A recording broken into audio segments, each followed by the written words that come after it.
BRS ప్రభుత్వం రాకముందు ఎందుకు నీళ్ళ ట్యాంకర్లు ఉండేవి, ఎందుకు వీధి నల్లాలు ఉండేటివి, ఎందుకు ఆడబిడ్డలు నీళ్లు మోసేవాళ్ళు? నెంబర్ 1.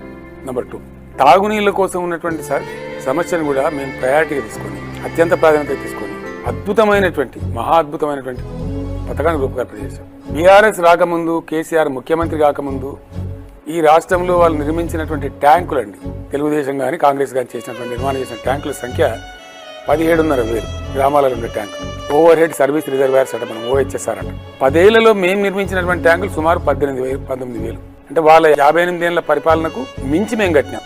సర్ఫేస్ వాటర్ కాదు, అన్ని కారం నీళ్లు, ఫ్లోరైడ్ నీళ్లు, ఆ నీళ్లు సప్లై చేసి కాంగ్రెస్ గవర్నమెంట్. ఆ పీడకే కదా నల్లగొండలో 150,000 మంది అడుగులు వంగిపోయినాయి ఫ్లోరైడ్ పీడతో. మీకు సింపుల్ అండి, బీఆర్ఎస్ లేకముందు నల్లగొండ ఫ్లోరైడ్ విషయంతో నిండకపోయింది. బీఆర్ఎస్ గవర్నమెంట్ వచ్చిన తర్వాత 5 సంవత్సరాల తర్వాత సెంట్రల్ గవర్నమెంట్ అండి, మేం కాదు, జలసాధన మంత్రాలయం ఉంది కదా, నల్లగొండ ఇది నౌ ఫ్లోరైడ్